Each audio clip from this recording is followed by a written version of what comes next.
Hello and welcome to another edition of the CBB Super Show. I'm your host, Walter Waddell, aka Dub Deuces, and I'm joined, of course, by my co-pilot, Pete Cole.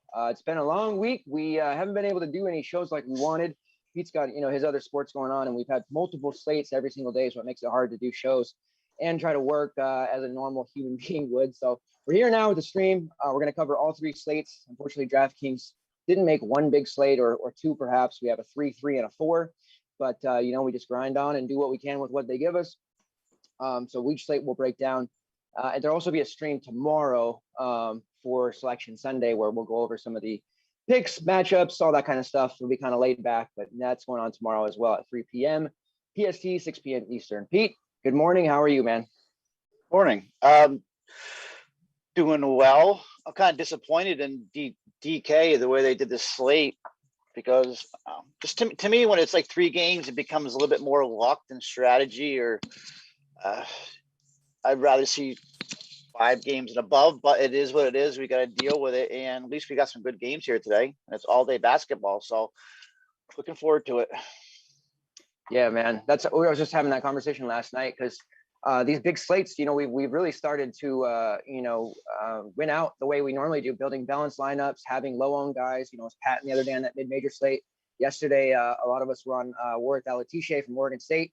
We're believers in attacking Oregon front court. He went off at like 19%. So we've been doing well because we have these low-owned options. But now that we're on 3, 3, and 4, it's going to be harder to find low-owned plays. So we're going to have a lot more, duplicate ownership, unfortunately. But that's how it is sometimes. We're getting down to the end of conference tournament week, so there's not as many games available.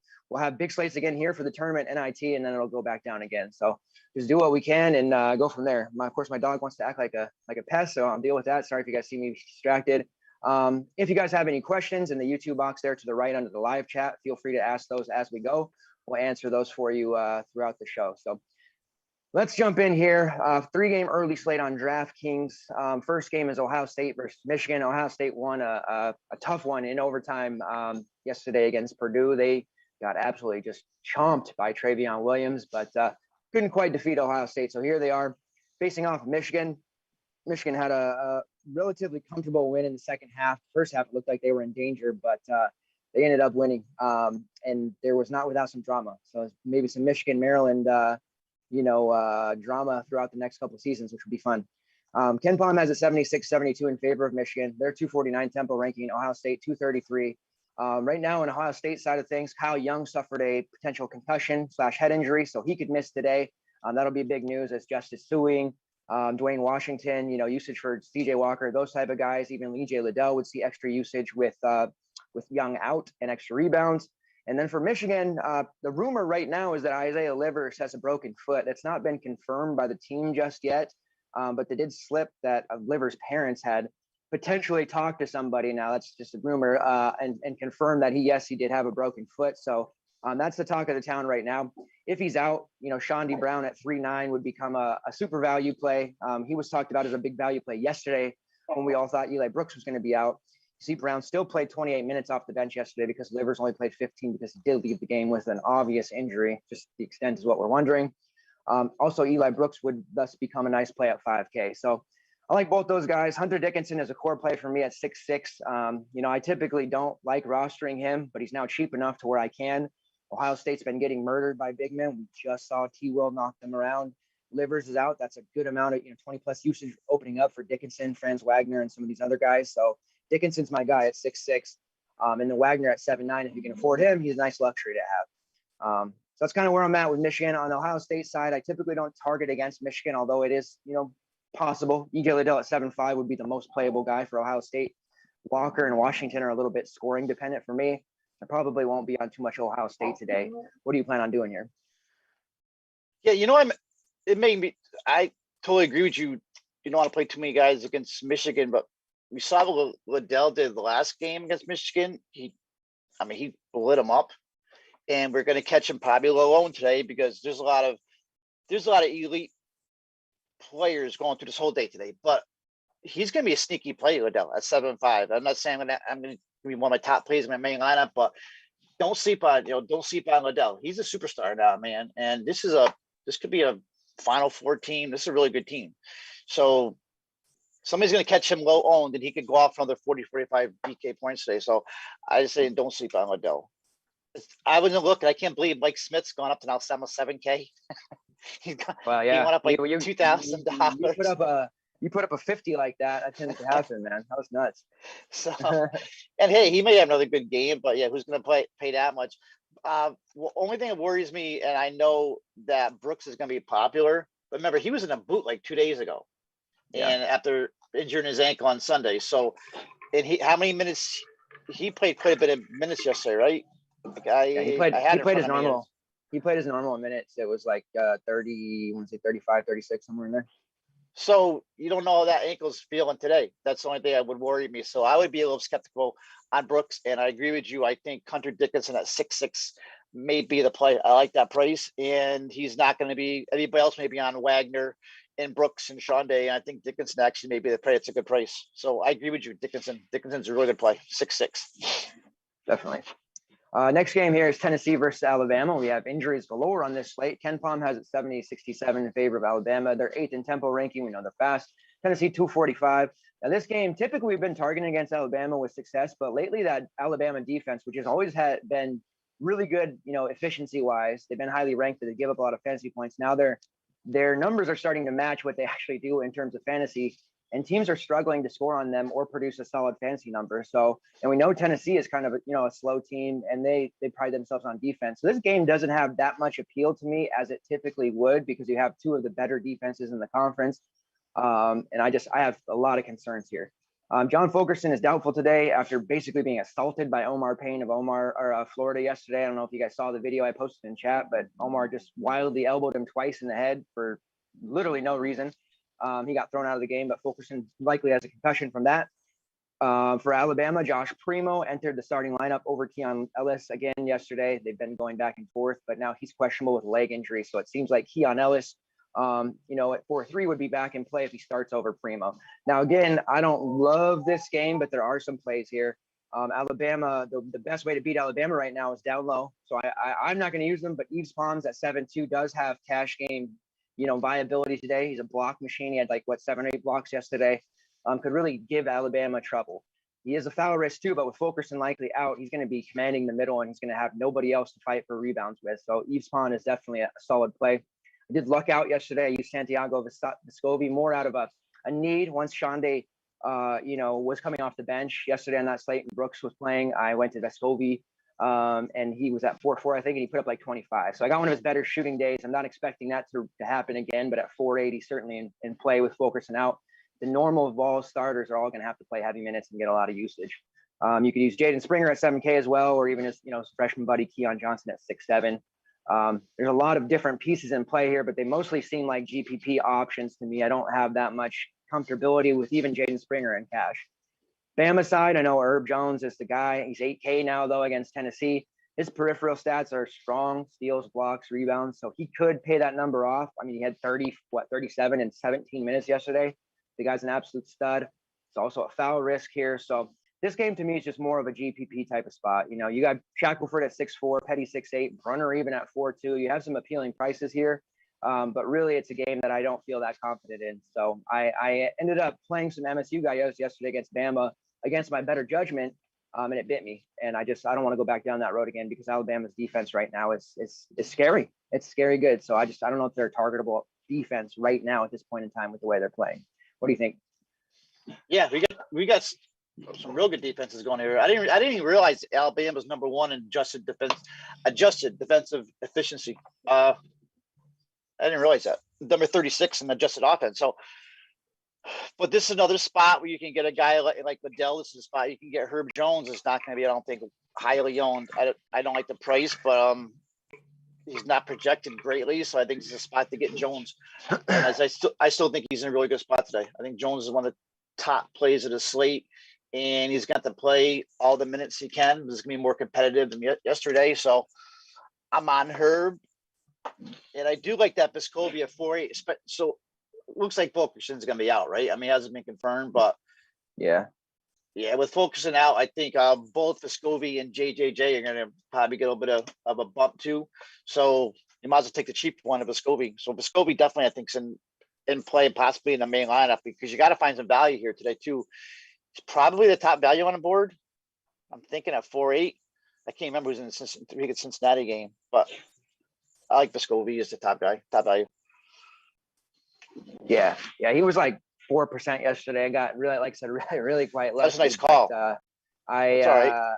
I just don't know. I don't know if I feel confident enough going back to him, but yeah, there's not a ton of value, like you said, but there's also not a ton of payups either. So I've been going back, we always talk about it, like balanced lineups. That's what I did all, for many, many years. I rarely ever went studs and scrubs and CBD. I was always going, balanced, but now with all these injuries and COVID and stuff, we've been doing it a lot more. And it's, it's the results have been mixed, but now that I've gone back to balance the last 3 or 4 nights, the chat's been crushing again. And that's good to see because we've kind of changed our build. We have more games available. So I'm just hesitant to go too hard on some of these value guys, but he's definitely in play because of the fact that Fulkerson's out. And if you give Vescovi 35 minutes at 4.8, got to make value. I like him better than Victor Bailey at 4.5, who I know some people in the chat are Victor Bailey guys, but I don't know. He's a streaky shooter at best. You know what I mean? Yeah, so Vescovi's at least going to get you some assists and steals and things like that.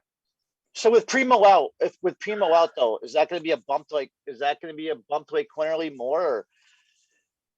Yeah, I mean, I would mostly Keon Ellis would benefit because he would just jump right back in the starting lineup at 4.3 and play, 25 minutes. But, Quinterly obviously would get probably closer to 28 because Brunner right now is not getting more than like 15. So they're going with kind of a small ball lineup, which they're probably going to be able to do against the Vols because all they have is these pawns.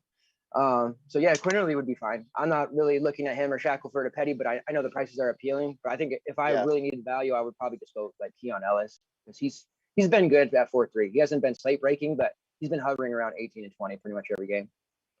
Yeah, give another 5-6 minutes. Yeah, he makes value definitely. All right, and then the last game on the early slate here is the one that I in particular like. I'm always, anytime since he's on the slate, I'm always stacking for and against. Typically, we don't see a lot of ownership in their games. People just kind of ignore them, but it's a short slate, so that's probably not going to happen today. First bit of notes for Cincinnati. Well, first, let me give you score projection. Ken Palm has a 75-71. Favor of the Shockers, 224 tempo ranking, Cincinnati 59. This Cincy team's they're very talented. Next year's going to be fun for them. I think they're going to be a team that's threatening to win the AAC. The first bit of news, David DeJulius, who opted out earlier, like 2 weeks ago, has decided to opt back in. The coaches made sure that the team was okay with it. They went through the proper channels. NCAA approved it. He was back. He didn't start yesterday. Came off the bench, played 8 minutes, non-factor, but he's only 3.7. If he were to jump back in the starting lineup, which is a very good possibility. I mean, Saunders and Mika Adams-Woods have been playing really well, so he probably won't. But if he were to jump back in the starting lineup at 3.7, he automatically becomes your top value. DeJulius was a guy that would spend 7K most of the season. Big time player, can score at will, basically. So yeah, you may not have that information before that game starts, but if you make yourself, if we're going to stack this game, which I plan to, I would have multiple ways to different swaps. So I'm not going to start with him in my lineup, but if he starts, damn sure better believe I'm going to be playing him at 3.7 because that's way too cheap. You have even a direct pivot with Mason Madsen at 3.8, who has been playing pretty adequately. But the top plays here for me really is Jeremiah Davenport. I have him poured at 6.5. He's playing extremely well. He's a guy that's really benefited from DeJulius being out recently. But he's a future star of this team. His usage rate's only around 20%, 23% shot rate. But he's just able to fill it up. Defensive rebounding rate's right over 15%. He draws about 3 fouls per 40. He's a 39% 3-point shooter on 114 attempts. He has the most attempts on the team. And that's just in 21 games. He's a really strong play. He's just, especially against Wichita State, which is another team that is very fantasy friendly on defense. We saw it yesterday. They just gave up a bunch. This is a stackable game. So Davenport, and then Keith Williams at 7.3. He's got guard forward eligibility, so he's really strong. He's been around on the team for a long time. He's in play. Terry Eason at 5.5. It's kind of a funny joke. He's a kid that is from Seattle. Very strong player. You see if you look at his logs and you go into it, when he's not on a DFS slate, he's just kind of adequate. But it's like he has a 90% rate of being on DFS slates where he goes 5x or higher. A lot of people in chat talk about it. So at 5.5, I think he's really strong play against Wichita State. And then Mike Saunders, Mika Adams-Woods, and Mason Madsen, as I mentioned, are all kind of secondary plays. On Wichita State side, it's all about Tyson Etienne. Low owned for us yesterday. He put up over 30 fantasy points at 7.8. His price didn't move after that performance. He's playing 88% of the minutes, which is top 60 on the team or in the country. He was kind of a secondary player as a freshman last year, but with the mass exodus that the Shockers took, he auto became the guy. His shot rate has come up to 26.3%. When you compare to last year, he was sitting right around 19.6. So a really big jump for him. The main weapon on this team. He has a highest turnover or best turnover rate on the team. He's top 15, so doesn't turn it over, which you like to see. Draws almost 5 fouls per 40. Highest free throw rate on the team. 40% three-point shooter on 146 attempts. So he's shooting at will. He played with Sherfield last year. He's kind of like a mini Sherfield in that regard. He can really score whenever he feels like it. So I have him for it as well. I think that's our best chance on a 3-game slate to maybe be a little different, because I don't see people paying that price for him. They'd probably just go up the extra 200 to a guy like Herb Jones because they're more comfortable with him. But Etienne's going to have far more usage than him, a non-existent foul rate. And when they need a bucket, he's going to be the one to take it. So that's my guy there. Morris Udeze, he was big for us yesterday at 4'9". He's up to 6'1". He has very good history against Cincinnati. He's a rebounding machine. So even at 6'1", I think he's very much in play. He has a 7% offensive rebounding rate, a 3.3% block rate. He's drawing about 4 fouls per 40. The only thing you got to watch with him is he has a 5.8 fouls per 40 call rate. So he will get into foul trouble from time to time. However, Cincinnati's bigs really aren't that good at drawing fouls. I mean, if they got Chris Vogt on him, he'll foul Vogt out in about 5 minutes anyways. So I'm not really worried about him. And then UConn transfer Al Gilbert at 6'3" has been over 20 fantasy points in basically 4 of his last 5. So if you're looking for a high floor guy, you can certainly use him. But I'm stacking this one up. I think for me, it's like Michigan guys, depending on the Livers news, and then just a stack of this game, which may end up being popular, but I'll just find ways to stack it that are with Etienne and maybe Gilbert. What do you think? Yeah, I'm hoping people stay off Davenport and all roll toward Williams. I guess you can play both, but I like Davenport better too. Yeah, it seems like Williams has been there for years. Since I've been playing DFS, seems like we've been playing Keith Williams. Al Gilbert is kind of my sneaky play here. And if you watch, this kid's been through a lot, but he's really become like one of the go-to guys in clutch minutes here. And of course, when you got Davenport sitting there $200 more, of course you use Davenport, but don't sleep on Gilbert today, especially if you're going to stack this game in GBPs. I think Gilbert's got a lot to do. I mean, he's been, as this year has gone on, he's just gotten better and better and better. I mean, he's averaging, I think, career best over 4 assists per game now. And I mean, second in team in scoring, leads the team in steals. So I like Gilbert a lot, but it's Davenport, Williams, and Etienne, obviously. Davenport's a nice price. I love that price, 6'3". Yeah, he's the potential, AAC player of the year next year if he continues at this trajectory. It's just been fun to watch. And now that Julius is back, they're a threat to win this tournament, definitely. I mean, obviously the winner of Houston Memphis is going to be probably crushing whoever comes out of this game, but it should be a fun one at least. This conference has a lot of good stars in it that people don't even realize. All right, so we'll jump over to the 3-game afternoon slate here, shifting gears. Iowa versus Illinois. Garza was 10-3. Anytime we have Iowa on the slate, we got to talk about him. He's 10K now, so we got a 300 difference after what he scored about 50 yesterday. It looked like he was going to put up 80 that first half. I think he had like 35 or something. This particular game, though, Ken Palm has at 80-79. Probably see a lot of ownership in this one. 84 Temple ranking for Illinois, 110th for Iowa. You kick us off here. It's a Garza slate at 10K. You probably haven't had a chance to really look at builds yet because it's a later slate. But what are you doing with Garza? I think this is probably a slate. And I always say it that I may end up fade him, that I end up playing him every slate. But I'm just so sick. It seems like he comes up with like 30, like I said, 30 points in the first half, and then the second half he dribbles on like 12 or whatever, ends up like 42. So, but I think at the end of the day, I really don't. Right now, I don't think you need Garza when you have AO sitting there at 8.5. You can make a much more balanced build with guys like Cam, AO, Moody. I'd rather go that way probably than Garza right now. Of course, I always change my mind, but I think this is definitely a more balanced build slate. So Garza's definitely in play, and he's always going to see the ownership. I don't think he's a must play today. At 10,000, if he was 9.5, 10,000 is a lot, man. Especially when you got guys like Moody, $3,000 less. You know what I mean? AO, $2,500 less. So I don't. He's always in play. He's always in play, but I don't think he's a must play tonight. Yeah.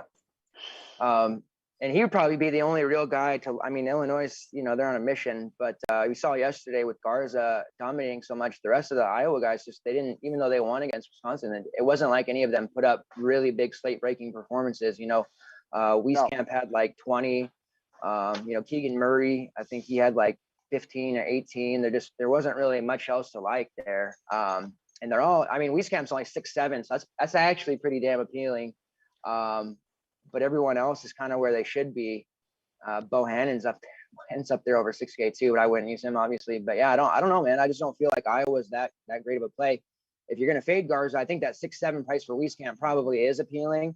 But it seemed like he was a little banged up. I forget the actual injury or whatever he had, but he was ailing a bit prior to the game, and obviously it affected him. So, he's cheap, but maybe tread lightly there and just make sure he's a full go before you roster him. Illinois side, man, Coburn's there at 7-6. I think that could be a strong play, right? He just come off the 40 fantasy point game against a tough Rutgers defense, or what we thought was tough Rutgers. So what about using Kofi? Well, going back to Keegan, I mean, Keegan Murray may actually be a play going back to Iowa at 5-1. And I had it called up here, and then I just lost it. Some information about Murray today, but I think this is an AO game, so you're not gonna be able to play AO and Kofi together. So to me, I'm all team AO today as of right now, because it may change. But when Kofi's sitting there, also $2,500 cheaper than Garza, who's been playing just as well, it's just, I would say AO, Garza, and Kofi. That's the way I'd rank these three. You got some three big studs going here, man. Yeah, this is going to be a good game. This is going to be a war. Secondary plays, I mean, yeah, you might have to pick one of those guys to head your lineup, but the secondary plays for Illinois are pretty appealing too. Trent Frazier's only 4.9. Last time they played Iowa, he had 24 and 4 on 4 triples. He took 9 triples, actually took 13 shots. So, he's been struggling recently, which is why his price has dropped down. But we saw just before the last two, he was up over 30, 25, 30, 26. So he's a capable scorer and a grizzled vet. I could see him do very well today. I like that price. I also like the price of 3.7. I didn't use my guy yesterday against Rutgers at 3.9. He put up 25. Maybe Miller's waking up a little bit, with all this attention on AO and Kofi and even Frazier to a lesser extent. Miller, he's just free to do what he wants. Seeing him take 10 shots yesterday was encouraging. Against Iowa, we know that they make some strong fantasy scores for the other team. So I could see Miller playing, if he plays that 28, 29 minutes, I could see him paying off 3.7 easily. So if you are going with a more, value / pay up type of build, Miller is right there at 3.7 as a guy that I think you could play and feel okay about. DeMonte Williams also. I had DeMonte Williams as a sleeper listed too at 4.5. He's another one, and I had it called up here a bunch of stats, but I just lost them out. But I had DeMonte Williams as a sneaky play as GVP. I like his price too, and he actually been playing pretty well. Yeah, no, definitely. They had some injuries to AO for there, and then the secondary guys were stepping up. Curbelo is what everybody knows, but yeah, Williams, Miller, and even Grandison were playing pretty well for them, and it's kind of continued. So next game is LSU versus Arkansas. This would be the other one that people are going to be looking to stack. Anytime LSU's on the slate for and against them, their defense is poor, their offense is nice. Ken Palm has an 83-80 in favor of the Razorbacks. They're 17th in tempo ranking, LSU 60th.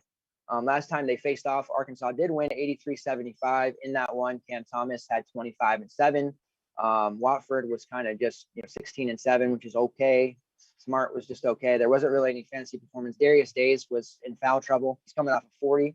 I think Days has a nice bounce back here. And then on the Arkansas side, it was really Moses Moody, Justin Smith, and Devontae Davis, and then JD Note, who came off the bench. Now, Note may get some ownership today because he's been balling out, man. He's 6'6" now after being non-existent for last half of the season. But you look at his last 4, actually last 5, he's been over 20 fantasy points. 2 of his last 3 over 40. Granted, one was South Carolina, but against Missouri, that's a pretty damn impressive stat line. Now, Smith was in the first half kind of ineffective. He ended up having a nice game, but Moses Moody and especially Jalen Tate, who I know burned a lot of folks yesterday. Not me, because I don't use that guy usually. But Note came off, and went nuts. Took 16 shots, and he was red hot. Scored 27 real points for 41 fantasy points. So I think people will use him today. But it's important to note that it's not going to be very often that Moody and Tate both have their worst games of the season at the same time, especially. So I really wouldn't expect that. Tate's now 5K, and I know a lot of people wrote him off yesterday and said, I'm not going to use him anymore. This would be the time when I would jump on him if people are going to be burned like they were yesterday. And he's now at a 5K price that I can take if he busts. So I may go back to a guy like Jalen Tate here, who I haven't used for a long time, and I faded as chalk a lot and done pretty well with it, especially if the field's going to go to Note. I actually really like Devontae Davis too. I feel like this kid's Moody's going to probably be gone after this year, right? So Devontae Davis has got star written all over him at 5'9". I think he's a really strong play against LSU. This LSU defense, like we mentioned, is pretty atrocious. And Davis is, he's sitting almost at a 20% usage rate, which has gone up over the last few. And he's become a really good scorer. And he's just a freshman, so the sky's the limit for him. Justin Smith has been the consistent, he's been healthy and he's been crushing it. If you have, 6'8", which is a really reasonable price, I think he's going to tear up LSU as well. So definitely feel like this is more of a stat game than the Iowa-Illinois game because SEC's been a little more consistent for us in fantasy than Big Ten. So definitely want to get 3, 4, maybe even 5 guys out of this game if you can make it work. So what are you doing with this one? Well, I just know Cam Thomas hasn't let us down all year, and he just seems to 7K. Yep, easy. His price never goes. I love Moody too. Moody's $100 more. I think Cam's a better player, and I'll take the $100 difference. So I like Cam Thomas and I like Justin Smith in this. I'm seeing some crazy projections on Tate. I mean, I think Tate's going to bounce back also, but man, I'm seeing some projections. Sandy Man was at 30 points today, so I don't know. I'm not. He could. 30 or 5. Definitely. I mean, of course he definitely can. I mean, the problem is 2 of his last 3 games have been clunkers. But I'm not going to, and I know you're the biggest Cam Thomas fan. I'm not going to turn my back on Thomas today, and especially when he's sitting there, even with Moody and some of these other guys. And Justin Smith, to me, Thomas is always going to play until he proves me wrong. I know his peripherals aren't the greatest. You always hear that, but he always seems to put up. He's got that 30% usage. I'll take that all day when you got Moody like 8% less usage. So I'm all on Cam. I think Watford is going to be a little bit lower owned today too. A lot of people are going to be off him, but he's like that EJ Liddell and Kofi, where he's going to come in and smack somebody around. Nobody's going to see it coming. He could be one of the top scorers of slate Watford today, and nobody's going to be on him. Just that price 8-2 though, Yeah, and Cam Thomas, there was one guy that we always say, he can score enough points to pay off the price. I kind of bounced off him at the 8. When he's in the 8K range, it's a little tougher for him. So I typically won't roster him. Feel like I'm cheating on him, bad Walter. But when he's that price, I typically jump off. But 7K, I'm right back. I'm right back to my dude. And you know what? His rebounding totals last game 6, game before that 4, 11, and 8. So he's starting to rebound the basketball. A lot of them, if you watch the games, are from his his Steph Curry like threes are long rebounds to himself. But hell, if he's going to get some rebounds here, his upside becomes even more wild. So, and you already know he's going to take 20 shots today. So he's at 7K, he's probably industry chalk. But whenever Cam Thomas he's one of those few guys that when he can hold the weight and he won't bust as the chalk. So he's a guy you roll. And then, like you said, Watford and maybe even Darius Days, who if he stays out of foul trouble today, Arkansas has struggled against bigs. We just saw it with our guy Kobe Brown. The last couple of times that he's faced off with Arkansas, and even Jeremiah Tillman earlier this year, but it's been many other examples have hurt Arkansas down low. I know our resident Razorbacks expert Corey would never admit that, but they are very beatable to strong rebounders. So Days and, like you said, Watford could have a really nice game against them. So you're going to want to stack this one up. Can you play? That's a problem. Like with you don't want to spend 10K in guards when you got guys like Moody and Thomas sitting there at 7K. Exactly. Definitely go off. So that's my problem with Garza. Exactly. I 100% agree. That just goes back to being more balanced. And you know what? When I say balanced too, let me go sidebar here. It doesn't mean that you can't play guys who are under 5K. A lot of people think if you mean balanced, it's like you have to jam all 5.5 to 7.5. I like Kobe Brown in the last 2 slates. He's been 4.9 and 4.5. I've rolled him just fine and then stuffed my lineup with 5, 6, 7K guys. Yeah, But definitely. just because you play a sub 5K guys, that I don't know, people think, well, that means what am I paying up for in that 9K range? It doesn't mean you have to pay up all the way up there. It just means you're strengthening your lineup, across the board. So just want to let people know that, because every time people ask me about a value, it's like, well, who are you paying up for? It's like, well, no one. I'm just, I'm taking Cam Thomas at 7K, and then I'm taking 3 of his best friends from the same game that are all under 8K. So next game here, and this is where you'll get yourself a little unique, I guess, on a small slate. Memphis versus Houston. Houston has become a team that I'm really excited about. I've got a few bets on them. People are arguing with me that they're not a second weekend team. So I'm waiting for the bracket to come out, because I'm going to take some people's money, I think, because they to me, they are a second weekend team. They've looked really good. And I know there's been games that have been closer than they should, but they've closed them all out. So I don't care if they win by 2 or 200. You know what I mean? They're winning games. So I really like this Houston team facing off against Memphis. Ken Palm has it 70-62. Memphis 40th in tempo ranking, very fast. Houston, we know, slow, 323. Both teams are extremely good on defense. Houston is a top 10 defensive efficiency. Memphis is the best defensive efficiency in the country, number 1. So you have 2 teams here who know how to shut each other down.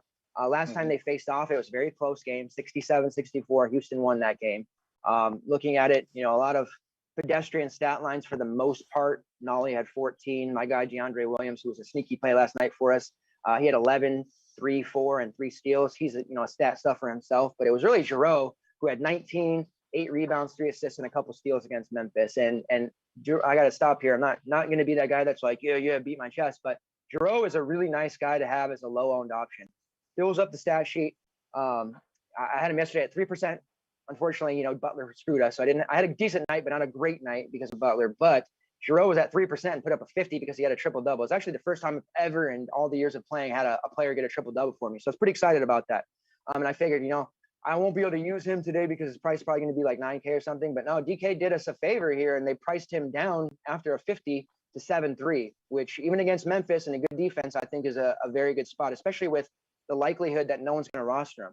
Cam Thomas at 7K. Smart, Smart's like 6'4". You got a bunch of Arkansas guys between 5 and 7K, so no one's going to roster Giroux. But if you look at what he's been doing, he's consistently hitting 28 plus fantasy points. And this very same Memphis team, he just hung 36.5 on them. There's no reason he wouldn't be able to do it again. This is tourney time. They're win or go home. Earlier in the season, you'll see games where he was kind of just, lower minutes, pedestrian games. It was either blowouts or he did have a foul issue, which, knock on wood, hopefully he's had under control. He's very aggressive on defense, so he reaches a lot, which is why he has so many steals all the time. But he had a big foul issue earlier in the season, especially at the beginning of conference season. But if you look lately, he's been under 4 pretty consistently. So probably jinxed him just now. But, if he stays on the floor, he's going to play 37 minutes. The game's going to be close. The nice thing about yesterday's game against Tulane is it was close from like 3/4 of the game. So everybody was worried about Houston getting pulled. So no one played them except a few of us, and we were rewarded because they played an entire game.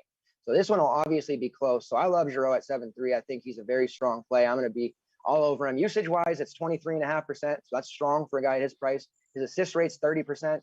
He has a steal rate over 3%. Second highest free throw rate on the team. He's drawing 4 fouls per 40. Shooting 36% from long range. So he's got it. He can hit the 3 if he needs to. It's not his main game, but just a whole hell of a lot to like. And he's surrounded by, Marcus Sasser, Tremont Mark, Quentin Grimes. These are all guys who can be lethal from 3-point range and get streaky. So he can rack up assists in a hurry, because if he drives and dishes and those guys are on, he'll get another double-double. I don't know if he'll get a triple-double today, but I think he hits another double-double against Memphis. This game is going to be ignored by the public, and I feel like it's going to be a really good one. Like, I wouldn't be surprised to see it go overtime or be higher scoring than people think. The other guy that I really like, he didn't do quite as well yesterday as I would have hoped, but he did make 4X, was Justin Gorham at 6K here. Memphis, he had a 33-point game against them just recently, a 10-12 double-double. He's actually got the 20th best offensive rating in the country and the 7th best offensive rebounding rate at 16.6% and a 37% combined rebounding rate. So that guy, when he's on the floor and not fouling himself, because he had foul issues earlier this year too, he's racking up the rebounds. There's been games where he scored like 5 real points, but still had 30 or 40 because he had 18 rebounds, 3 blocks, 5 assists, that kind of thing. So those are my 2 favorite plays, even more so than Quentin Grimes. But I definitely have to mention Grimes because he's a guy that hovers around 9K most of the season. Now you can get him at 7-9 because he really wasn't needed last game. I mean, he was, because it was close for a bit, but it turned into a blowout there in the second half. But he's a guy that can explode. Against Memphis, he just hung 31 on them. So at 7-9, he would pay off too. If you look at his shot rate, it's almost 30%, which is, top 100 in the country. So there's a lot to like about this Houston squad, man. I think that this is where we can get our edge and our leverage. Not necessarily saying you need to stack this game. I think you definitely want one, maybe even two pieces. My favorite player on the Memphis side is, of course, DeAndre Williams, but I probably won't use him here. I typically won't target against Houston. It's not a very, wise decision most days. But he is only 6'9". So if you're running some multiple lineups at 6'9", he's capable of putting 40, and he's done it. He fills up the stat sheet. You saw him yesterday. He put up 35, filled it up. Last game against Houston, he only had 25, but 3 of his last 4, he's been over 30. So there's a lot to like about DeAndre, the transfer there. What are you doing here, man? Because like I said, there's a lot of good leverage spots here, but also we don't want to get caught, trying to get too cute, right? Well, Giroux definitely is underpriced at 7-3. Just look at the way he's played. I can't believe his projection is so low also, because I think he's the most important player in this game right now. And he has been playing so freaking good. So I'm all over Giroux. He actually, I think he had the first triple double in the history of the tournament, right? I think so, recall. yeah. So I can't believe the projections I'm seeing on him. So I'm on Giroux, Grimes. Yeah, I mean, he's Grimes. I'll drop 600 to 600, whatever, $600 to go to Giroux, but I guess Grimes don't play. Sneaky play on I guess it's not sneaky because he actually had a decent game last game is DJ Jeffries. He really hasn't done much. He hasn't been a difference maker, but he showed up against UCF. And what did he have? I think he led him in scoring, right? He had 17 points. And especially if Nolly and Boogie aren't shooting well, I can see all of a sudden Jeffries have another good game, because after Friday night, he showed everybody that he's still a good player. He's a really good player. And at the beginning of the season, I was actually using him when they were on a slate. So I like DJ Jeffries a lot to continue to play the way he's been playing. And also Marcus Sasser. I'm not sure if you mentioned Sasser, but I see a big game out of him. He's at that price. 5.55 is a good price for him. He could very easily hit 4 or 5x. Probably should be hitting 5x. The last Memphis game, he didn't do crap, but Sasser's one of my favorite players. So I like Sasser a lot. I like Jeffries, but mainly DeAndre Giroux. And Williams, of course, DeAndre Williams. He's the most important player of that team. He's the straw that stirs a drink for Memphis. But I'm not sure. How many of these guys can you play, right? Here's the thing: come down to you play Williams at 6'9" is a good price though. You play Williams or Giroux. Say you're down to two players. They both have the uses about the same. If you had to pick Williams and Giroux, who are you going with? Williams? I would take Giroux, just because Memphis, even though Memphis has the statistically speaking better defense, we have consistently seen guys put up fantasy friendly numbers against Memphis more than they have against Houston. So that's a certain determining factor for me, even though technically Memphis has the better defense. But no, I hear you. One of those half dozen or six the other kind of thing. So. But yeah, I'm on Giroux. I like DeAndre Williams though. I cover boyed him yet last night. He worked out just fine. But Houston, I don't know. I believe in the Houston defense because of how slow they are. Memphis is fast. That's why they give up so much fantasy points, because of how fast they play. Is Boogie in play at 5'8"? If you need the value, no. I think there's better plays to me than Boogie at 5'8", right? Yeah. He's a little too volatile at that price. Earlier when he was 4'5" and 4'8", I'd say because he can get hot. But we saw yesterday, Lester Q, had like 15 rebounds or something crazy. So those two are hard to peg. They just kind of take turns. Yeah. But I like the Jeffries call. Jeffries was preseason AAC Player of the Year, and he just didn't pan out because he didn't get the minutes. But you see, he played a 10-game high in minutes last night, and he scored almost 30. So if Penny's going to play him, definitely. All right. So that ends the afternoon slate, and then the de facto main/later slate, which is a 4-gamer. If there's no COVID, we've been having some COVID pop up here, especially in the ACC tournament. Cost Virginia, Duke, Kansas over in the Big 12. So as long as these teams and the ACC, everybody's watching this Georgia Tech FSU game to make sure they don't pop for a COVID pop up, because that would mean the winner automatically wins by forfeit. So it'll be interesting to see, but a decent 4-gamer here. Oklahoma State versus Texas is the first one. Ken Palm has a 73-72 in favor of Texas. They're 146 tempo ranking, Okie State 46. Now, Oklahoma State, even though at the beginning of the season they were banned from postseason, and we kind of went along with that for the last few months because nobody really said anything. But once I dig a little deeper, they have, put in a claim, if you will, and as a stay, I guess. And while the NCAA determines it, they're able to play in the tournament now while they make a decision. Now, there is talks of them making a decision in the next 24 to 48 hours. And if they stick with it, then Oklahoma State they wouldn't be able to play. They'll have to do it before tomorrow, I imagine, because of if they get selected, then what are they going to do if they get banned? So I would say if Oklahoma State makes it the next 36 hours with a no, NCAA ruling, then they'll be in the tournament. They're really good. They're probably going to beat Texas, honestly. This is going to be closer than people think. Oklahoma State's they're one of those teams that's heating up at the right time.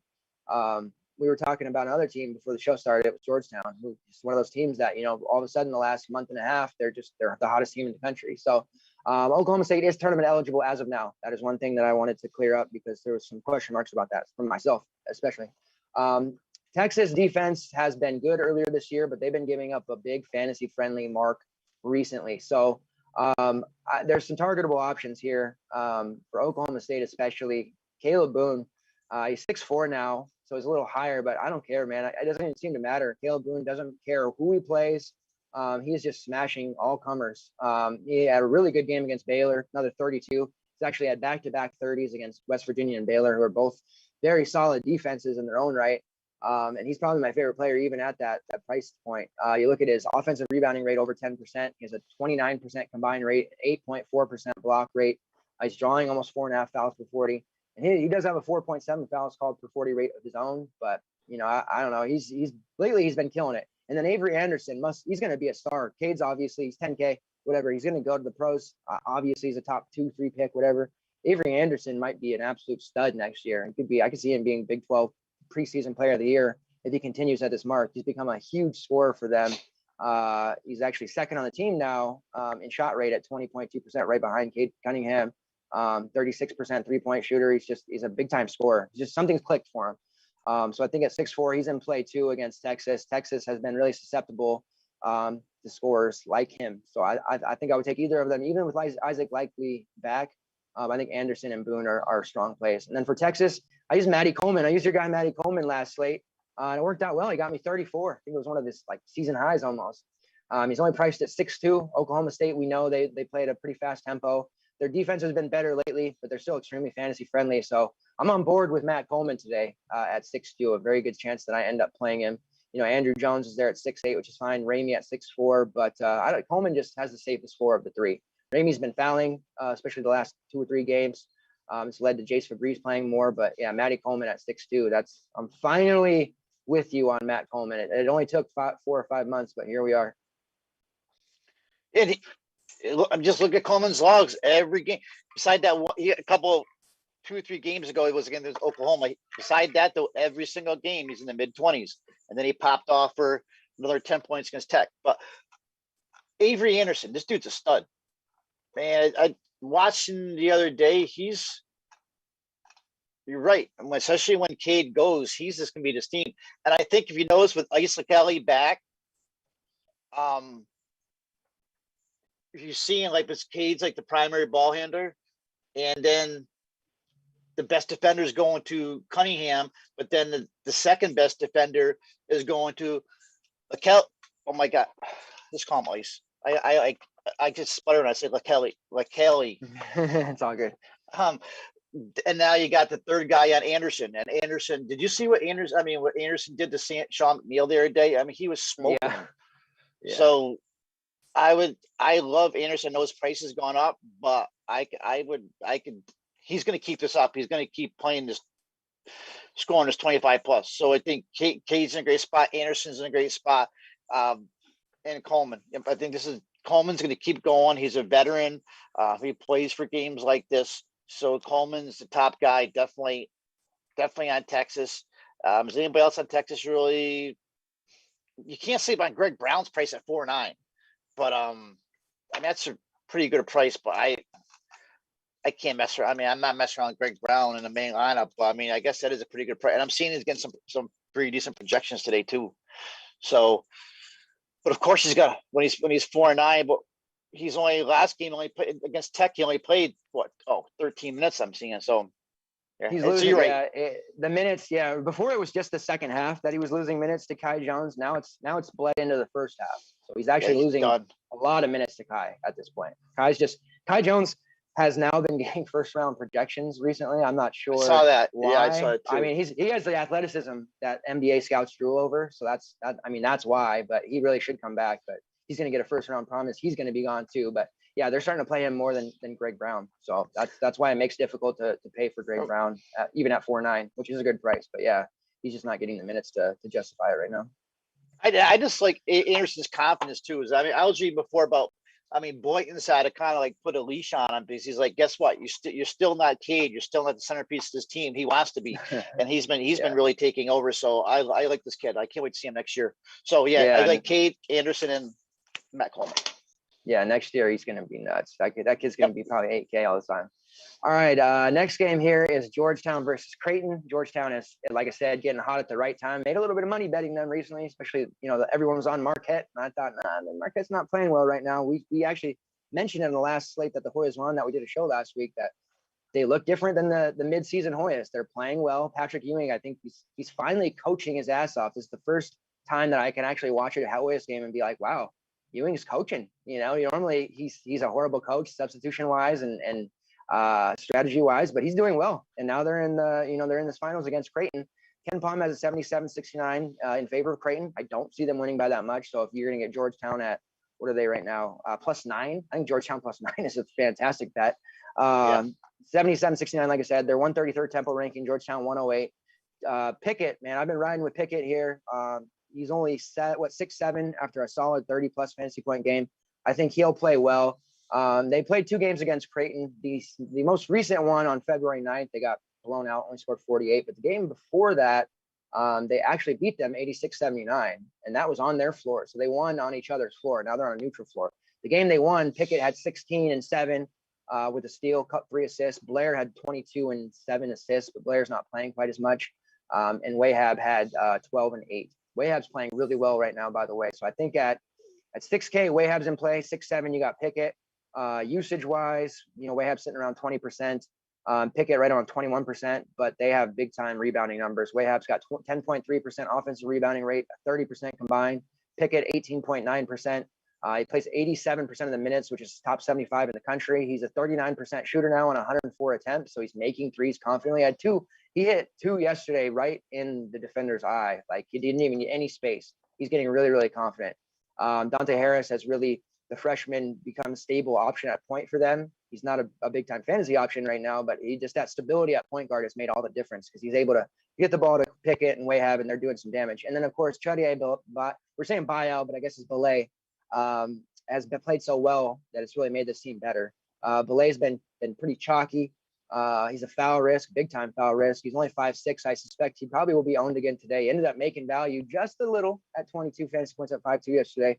He did have 2 first half fouls, ended up with 4. He's always at 4 and fouls out a lot. So Belay is a guy that I'm very nervous about typically. But Creighton is a team that, you think of them as the best lockdown defense, and they had been earlier in the season, but recently we've missed out on some games where they've given up some big fantasy scores. So I don't want to stray from a team like the Hoyas right now that's super hot against Creighton just because we think they're, a solid defense, which they are, but they're not locked down. I think Pickett is a much better play than Blair. Blair had been coming off the bench. Blair's been playing well, a good GPP play, but so obviously he's kind of on his way out. They're in favor of Donald Carey and Dante Harris and Belay. So Pickett and Wahab are my 2 favorites. Donald Carey's there at 4-1.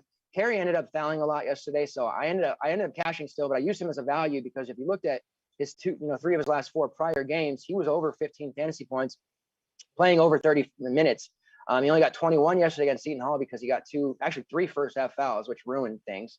I still think he's going to play at 4-1. Maybe it's a little more risky against a team like Creighton that does force turnovers. But I like him at 4-1 because he is starting games and he's, he's playing a lot typically. Creighton side of things, Zagorowski is always in play for GBP. Jefferson had a double-double yesterday. He's there at 7K. Mahoney's really ice cold right now. His price is pretty low, and he's the guy that I always think that if I'm going to use somebody in my main, it'll be him.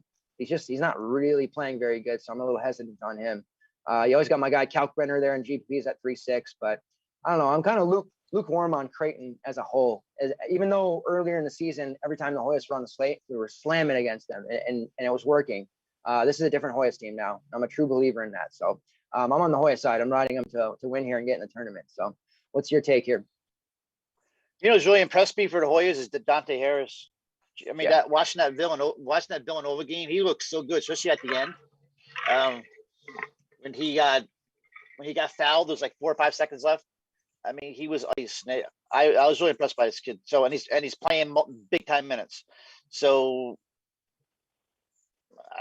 I haven't looked at the whole slate as a whole to see who else is sitting in there in the mid fives, but I'd play him over like a Mitch Ballack, something like that. So I want to play Zeg today. I want to play Marcus Zagorowski so bad because I'm a Zagorowski fan, but man, he's so damn erratic this year. Now at 7-7, I just see a big game coming from. I mean, I see some points. I've seen some decent points come out of this game, and I do want a piece of it. So I may be on the lower end, but I don't know. I'm calling a Zagorowski game today, and your guy Pickett, of course, he's been playing well. He's been playing really well, actually. So I like Zeg and Pickett coming out of here. I noticed that during the game yesterday too. I said when you said about Bile, I said we've been calling him Bile for the last month, but yeah, it's all good. I noticed that same thing in the game yesterday. I haven't watched that much Georgetown live, so but these guys are all. I mean, I guess Carey is a value at only 4-1, right? He's gonna put if I see a guy at 4,000 playing 30 minutes, I guess he's gonna play. But I'd rather go Dante Harris way the money. Harris just really impressed me. But Zagorowski, Pickett, and Harris, I like. Yeah. The nice thing about the Hoyas too is their rotation in true Patrick Ewing form, because he was this way last year. It's only about 7 guys. So Carey and Blair.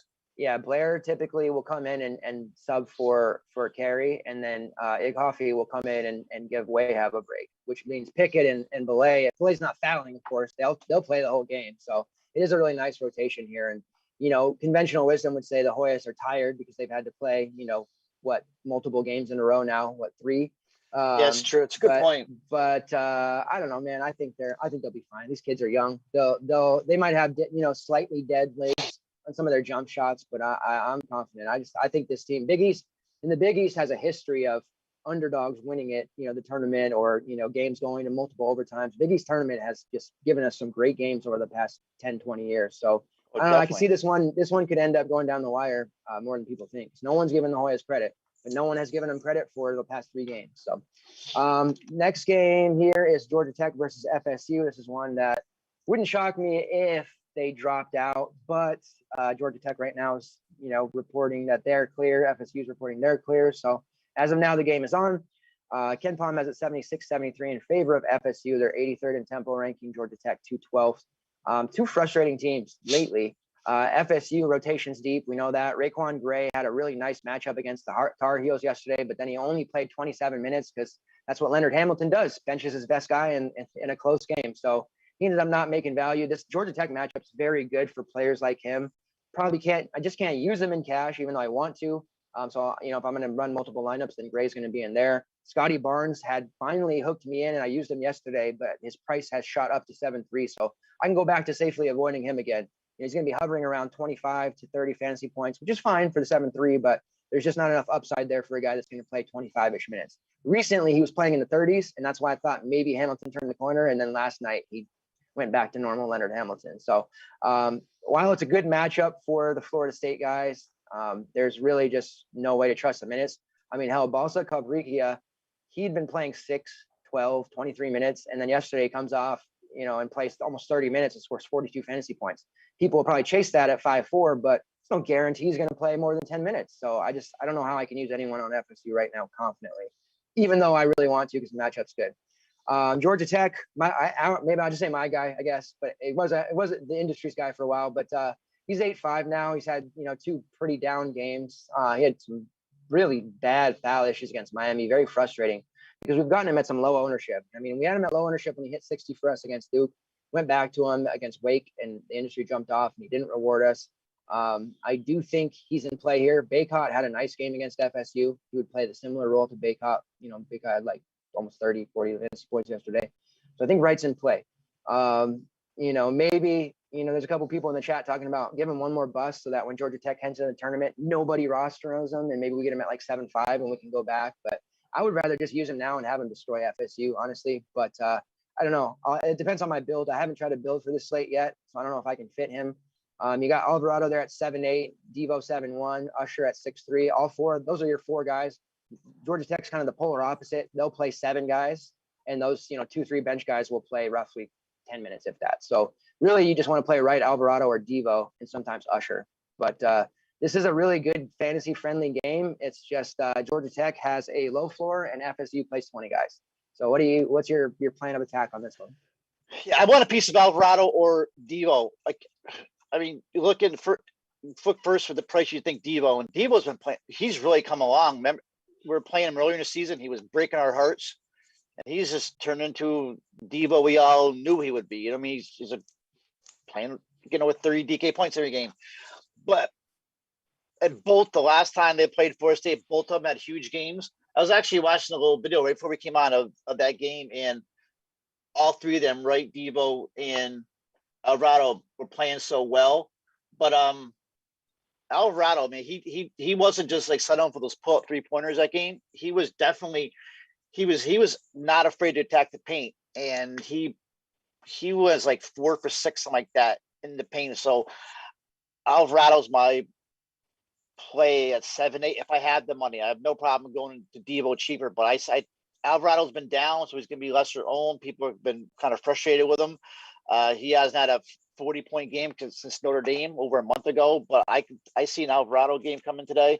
But I also like Devo. Of course, I like Wright. I just don't like Wright's price anymore, especially the last couple of games. And I'm not touching Florida State. If it would be anybody, it'd be Scotty Barnes. But I'm not touching Leonard Hamilton on a main slate. Absolutely not. Yeah. And especially with Barnes' price now up, it makes it easier to stay away. And then they stuffed the CUSA final game on here, North Texas versus Western Kentucky. Typically, we like teams from the Conference USA, but these are the two better defenses and two of the slower teams, at least North Texas. Ken Palm has a 65-63 in favor of North Texas, which is interesting. They're 347 tempo ranking, like WKU 194. North Texas guys are playable, though. Western Kentucky's defense, while having its moments, has given up some fantasy-friendly type of scores. There's no one really on North Texas that I'm excited about. I mean, Javion Hamlet's their best player, but he's capable of putting up a 5. He'll go through stretches where he doesn't shoot. He has a usage rate and a shot rate over 28%. So it's very puzzling to see him go through stretches like that. Has a 30% assist rate, draws 5 fouls per 40. I mean, the numbers say he should just dominate every game. And sometimes he looks like the 5th option out there. So very, very worried about potentially using him.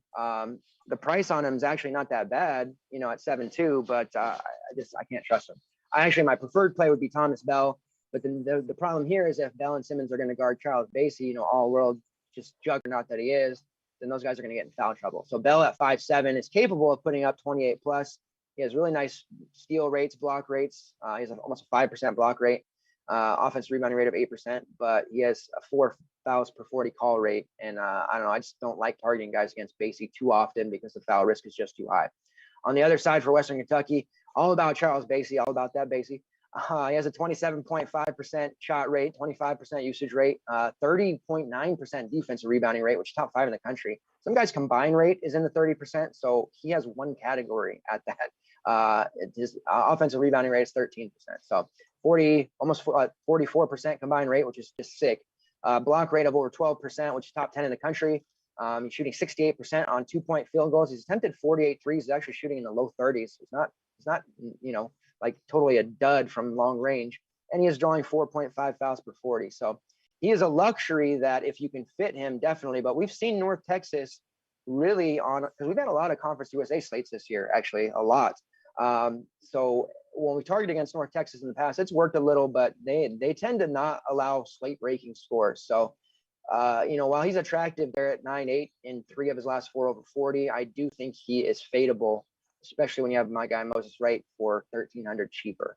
I say that, and basically will put up 40, and it's definitely possible. But I don't know how you can justify paying that in your main lineup because there's just so much risk. Low 60 score. And granted, there was it was a low score yesterday, and he still put up 40. So it's definitely possible. If I was going to use a WKU guy, it'd probably be Tavion Hollingsworth at 6'5". He has a really high usage rate, 24%, 25% shot rate, but even he is just kind of, lackluster in this particular matchup. Earlier, there was some injuries to Frampton, where made Davion McKnight really interesting, but he's up to 5K now. He had 41 against UABA, so that'll turn some heads. But I don't know, just an okay spot here. I could see it being a very big letdown, and it's a hammer game that I may not have a piece of. So, what are you doing with this one? Yeah, I mean, now you had a big game against UAB, huh? Yeah. I do like Hamlet. I think he's a great player. You're right. Yeah, he can disappear, but he's on a nice run the last 4 or 5 games. Yeah,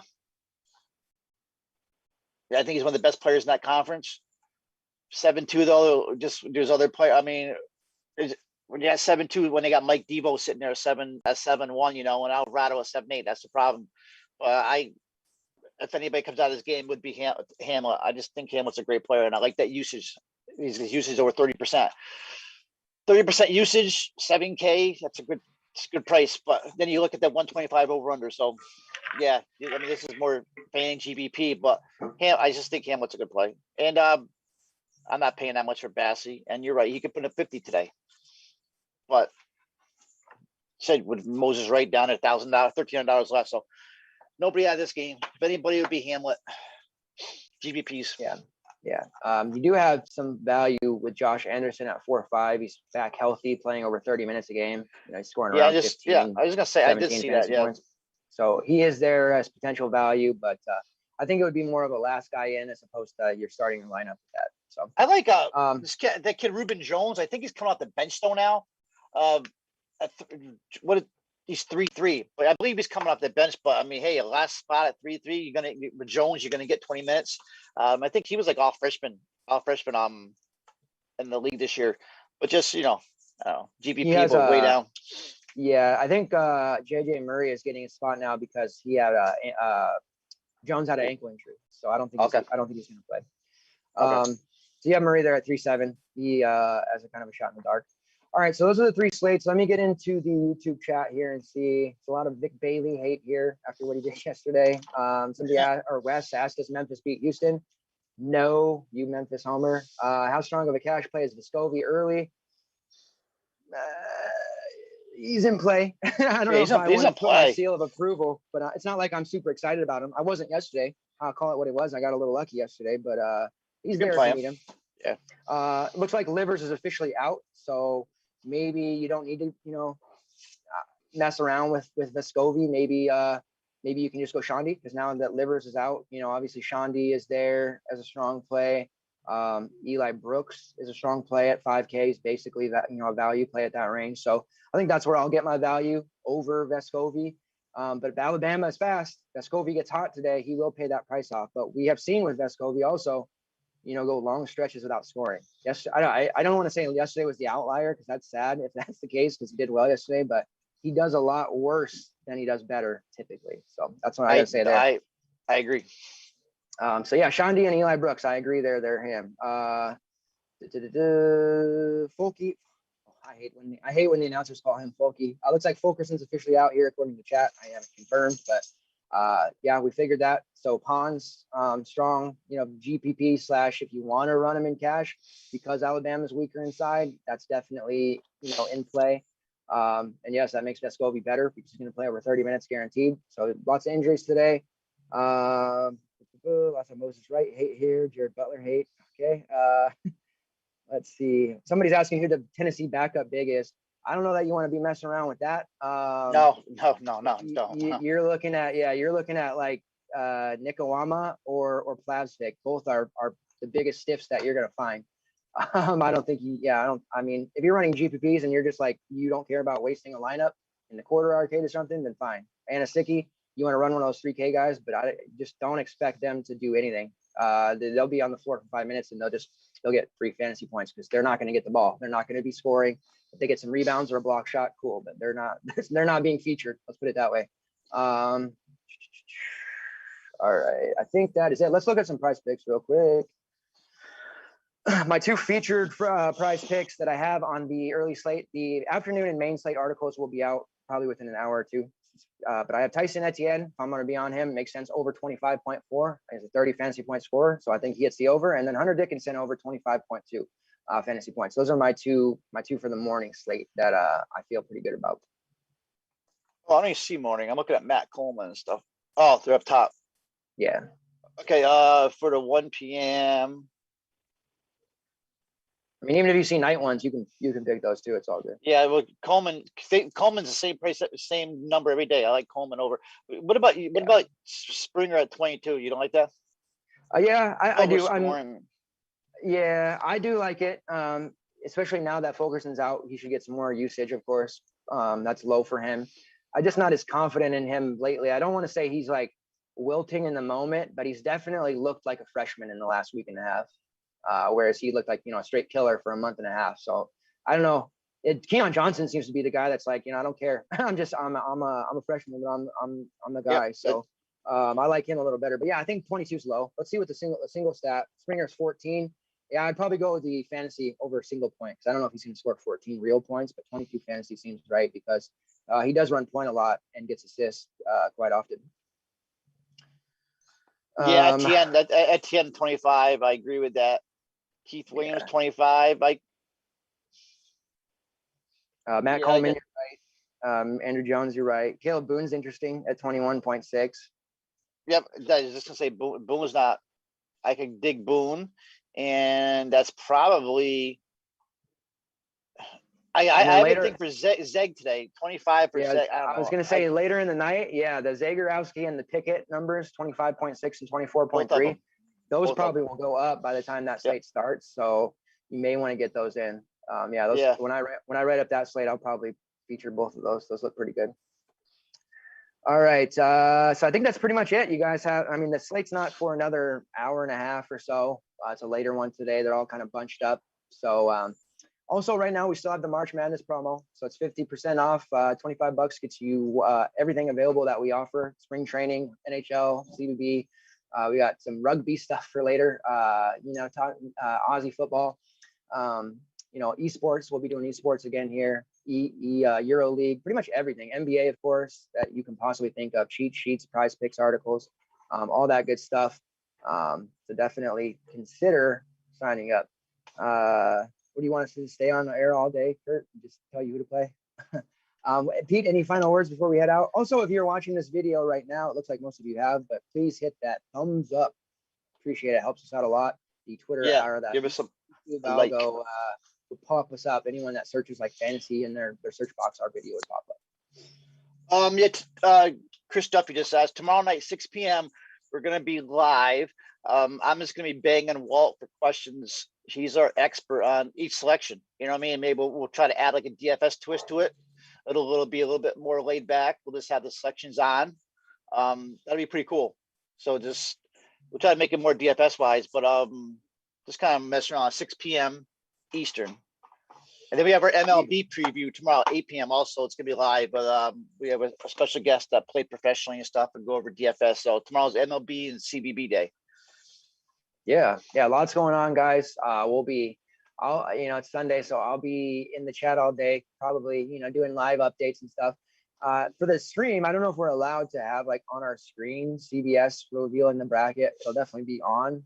So as the brackets are revealed, then like Pete said, we'll kind of give our initial thought. Obviously, we don't have prices or anything, but we've played enough to know these teams. So if there's a matchup announced, like LSU versus Texas or something, we'll give our initial thoughts on players we like and kind of just go from there and just, you guys can post your comments and it'll just be really laid back, a lot less formal than what we typically do. It'll be a house party on Zoom. Yeah, for sure. So YouTube. I think that's it, guys. Appreciate it. Pete, good luck. All right, good luck, guys. Spring training stuff? You got any spring training stuff? Shows? Yep. We got spring training at 1 p.m. So I'll have something within an hour. Okay, cool. Thanks, everybody. Good luck. Tune in tomorrow for our Selection Sunday stream and make sure you're in the premium college room because there'll be some breaking news as usual. See ya. All right, good luck, guys.